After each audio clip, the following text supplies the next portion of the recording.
pants are kind of iffy. Oh man. What's up, everybody? Nigeria Chambers here from Big O Belt Media at San Diego Comic Con 2025.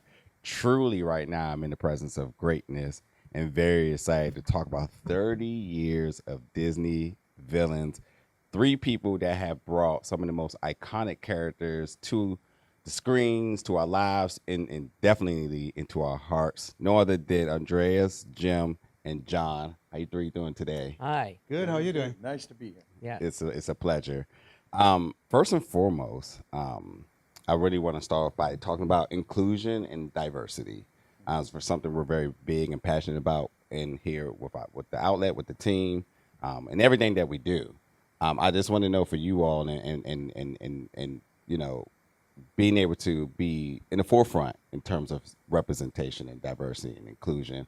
You know, being able to bring that into not only just your passion in your work, but in everything you do and building the community around it. What has it meant to look back for 30 years of villain work and just 30 years of this greatness, shall I say? What does it mean to also be championing an important message as well? Well, both of us worked on The Princess and the Frog. I did a little bit on that villain too, Dr. Facilier. I did some of the card game. That's true. So I did a little bit of Dr. Facilier. But my main character was Mama Odie, who was not the villain, who was sort of the comic fairy godmother character. And I think it was about time that we do an African American princess movie. Yeah. Yeah. And we were very proud to have been Yeah. part of it. Yeah. Absolutely. And Anika knocked it out of the park. Yeah. If only she could sing. If only she could sing. That was the She's only thing. amazing. I get goosebumps when she sings. So yeah, that's good stuff. Yeah, yeah. Hey Jim, speaking of singing, your vocal range has really spanned from everything from Sinister Scar to Silly Tigger to Soulful Hondo. How do you tap into characters' emotional core, especially when it's a character that's supposed to be feared or yet misunderstood?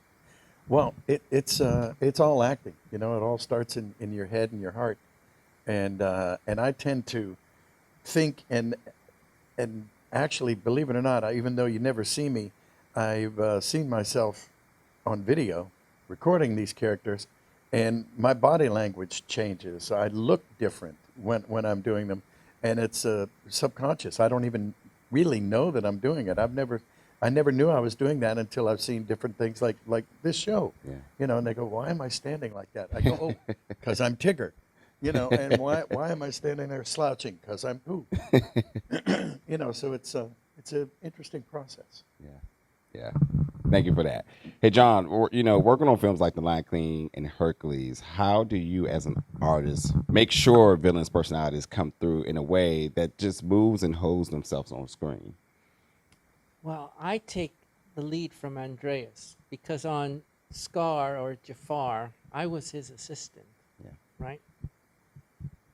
I wanted to answer a question you asked earlier. Yes. You know, about inclusion, and you never see it from the studios in the 50s or the 60s. I always used to look for a Latin name, and it would be very rare that I would find one. But in the later years, of course, you know, there are people from all backgrounds working together at the studio, and I always loved that because growing up in Los Angeles, I was around people from different backgrounds, and so I'm just glad that we were all there together, working towards a common goal. Yeah. And even at Comic-Con, we got people of all colors, dressed up in all colors, and it's fantastic. Absolutely. Mm-hmm. Absolutely. It's the community thing as I champion. Mm-hmm. Andreas, again, 30 years of Disney villains here. I'm curious for you, and of course you've created some of the most iconics, but like what qualities do you believe makes a good animated villain, and how do you keep them grounded in character and not just evil for evil's sake? Well, that's a good thing to point out. Not evil for evil's sake. There has to be more than just evil. There just have to be interesting. Yeah. And I look toward the old Disney villains who inspired me, like Captain Hook or Cruella de Vil. Cruella de Vil just wants those puppies dead because she wants more fur coats. You know, I mean, how much more evil can you get? Yeah. But it's always a good idea to have a simple thing to hang your hat on, like Gaston. Yeah. He is so vain, so full of himself, and that you kind of think you know those people. Yeah. Because when you go to a gym in L.A., you see those guys looking good. You know, I see those guys, so Yeah. I could draw from these observations Yeah, that I've yeah. done, and I think that's a good thing when you have seen those kind of characters in real life. Yeah, absolutely. By the way, do you ever, or anyone, do you ever kind of reflect back and maybe certain people who were titled as villains, but we kind of think back, possibly not, through measure by maybe the measure of empathy, kind of looking at that these folks were not given a fair outing. Maybe they're not truly villains. I don't know. Mine are all pretty bad. The Yeah. ones I was a part of, they deserve to be labeled as such. Yeah. You know. Well, I've got a guy named Hondo Ohnaka Yeah. from Star Wars Clone Wars, and he's kind of he's a villain. He's closer to a Robin Hood, quote unquote, Yeah. villain than anything else because he, he's got his own code of honor. Yeah. But you don't want to play cards with him. You don't want to play poker with him. But he doesn't have that much honor. Yeah. But but you could probably trust him, to walk your kid or your grandmother across the street. But that's about it. Yeah. Hold on to your wallet while you're doing it. When we were working on Scar, I can remember Andreas collecting pictures of Jeremy Irons. But he's such a versatile actor Yeah. that I always thought it was, how are you going to get a villain out of this picture? Because it's Jeremy as a different type of character. But I realized Andreas was looking at his facial expression. And then he transferred all of that onto Scar's face. Yeah. And it always amazed me as his assistant, and I would do all the in-between drawings between his, and we'd finally see, Scar come to life in pencil test, Yeah. that it was almost looking like Jeremy Irons because he would just capture those expressions so perfectly. And the thing, he didn't know, Jeremy Irons didn't know that I would do this. It was just a choice. There's something in his face that I could use. Yeah. And then I had animated a whole sequence. It's the one where Scar set Simba up on the rock before the stampede. Yeah. And so we met with Jeremy again for more dialogue recordings, and I put in the cassette and showed him that. So that was the first time where he saw himself as an animated character moving. And I remember he looked at the video and said, "Oh my God, he looks like me."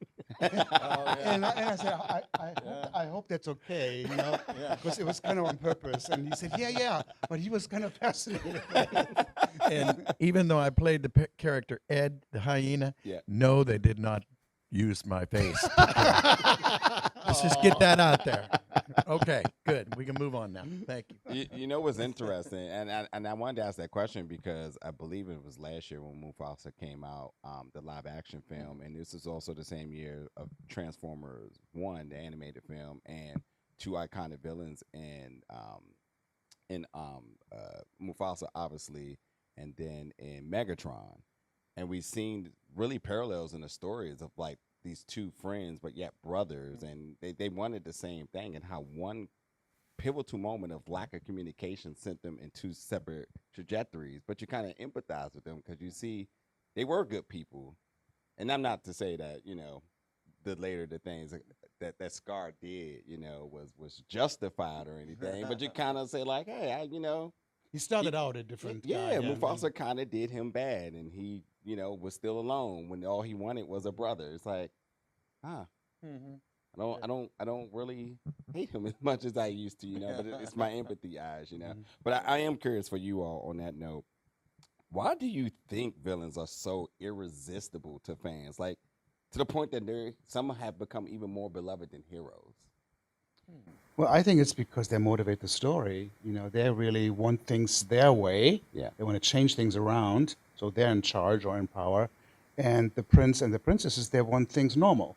And have a happy life, and have a family. And that's all good. But in terms of acting and possibilities for animation, but even if you talk to actors, live actors, they will tell you the same thing. The villains are the ones that have the expressiveness and where you can really go far with the acting, and they're like the most sought after roles, really. Yeah. Yeah. That's very true. Yeah, a lot of heroes can be just kind of like milquetoast, but the bad guys, they got some gears going on there, and Yeah. there's a little something behind there, and they tend to be more interesting. Yeah. Well, they're the ones that have the motivation, Yeah. and it's selfish motivation. Yeah. They don't care who's in their way. Yeah. And and on top of that, when you're animating a villain, there's character there that's really strong, and it's fun to make those characters come alive. Yeah, yeah. Yeah, I mean, honestly, Star Wars probably wouldn't be as successful if it is, if it wasn't really about conflict. That's what people like, the whole idea of like somebody doesn't know what they want to do. It's a light side, dark side, But yeah, we love a good villain around here. So couple other questions before we wrap up. This is Comic Con here. I mean, some of the most passionate fans all over the world come together in San Diego to celebrate all things nerdy. I'm wondering, is there anything throughout your career that fans still very much talk to you about that you are surprised that has such a lasting impact today? Well, to me, it's the whole idea that people still talk about the movies that we did quite a while back. Yeah. They yeah. talk about Little Mermaid, they talk about Aladdin, Yeah. and I had no idea when we were doing those. So we were just hoping that movie would have a great weekend, like Yeah. an opening weekend, Yeah. and be a hit, so we could do another movie. Yeah. But after all these years, people still telling you how much these movies mean to them. These movies mean to them. That's a big plus. Yeah. Yeah. Yeah, I've had people tell me stories that would just put you on your knees. That as it happened, I was in every single show on the Disney afternoon. It was like a 2-hour block. And I've had, I remember these two twins came up to me and they're like 40 years old. And they go, "Do you know that you saved us?" And blah, blah. And I go, "What? Huh? What? They said, "Well, we didn't live in the best part of town. So the bus would drop us off. We'd run in, lock the door, and my mom would tape. We would tape the shows and rewind the tape and watch it from the day before. And it took 2 hours to get through. And by that time, Mom was home. So you babysat us." And I said, "Oh man, Wow. thank you." and they know all the lines. They know Monterey Jack and Chippendale's Rescue Rangers, and it's nice to know that that as what we do gets into people's lives and their hearts, and it's very rewarding.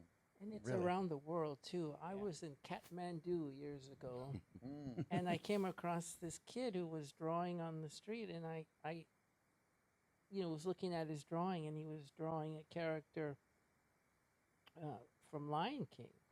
So I said, "Well, hey, Ed, let me show you something." And I drew Scar and blew his mind. Wow. That's great. Wow. That's Amazing. Whew. Man, that's special. Little fun to close things out. So, if you all each could redesign or reimagine a classic villain with the tools or lens today, who would you pick and what spin would you give them? Redesign? Mm-hmm. Or Or reimagine. Reimagine. Yeah. Gosh, the classic ones, they're all so great. Yeah. They're flawless, whether it's Maleficent or Mm-hmm. Stromboli. I mean, you wouldn't change a thing. Yeah. You know? I could see Cruella de Vil in a remake of Devil Wears Prada. I was literally thinking that. There you go. There's sort of a dark Meryl Streep type Yeah. vibe around here. Yeah. Yeah, there won't be any horned Winnie the Pooh. So Anytime soon. anytime soon. No, thank you. No. Hey, I wasn't going to add this, but Joe, I got to quickly ask you. There's this whole like horror universe of these characters. Have you caught wind of this? What's that? Like Horror? horror universe of like classic characters, like Winnie the Pooh, but he's pretty bad. On social media? Oh, No, you like mean- movies are being movies. made, and they're Oh, taking yeah. characters like Winnie Oh. the Pooh, Bambi. Yeah, give me a break. Go sit in your room. Leave us alone out here. Well, that's what they were doing. Stop They it. were in Put their that mother's damn- basement. Put the pencils down. Where's your mother? Get her over here. I'm gonna talk to your parents.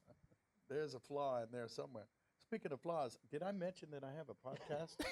Well, It's called Tuned In with Jim Cummings. TOON with Jim Cummings.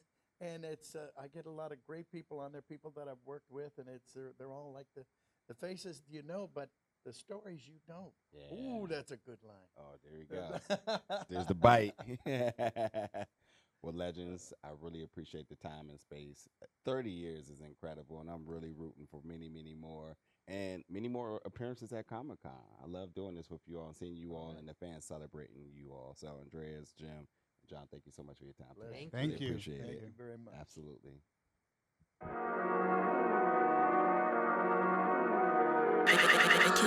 Regulars.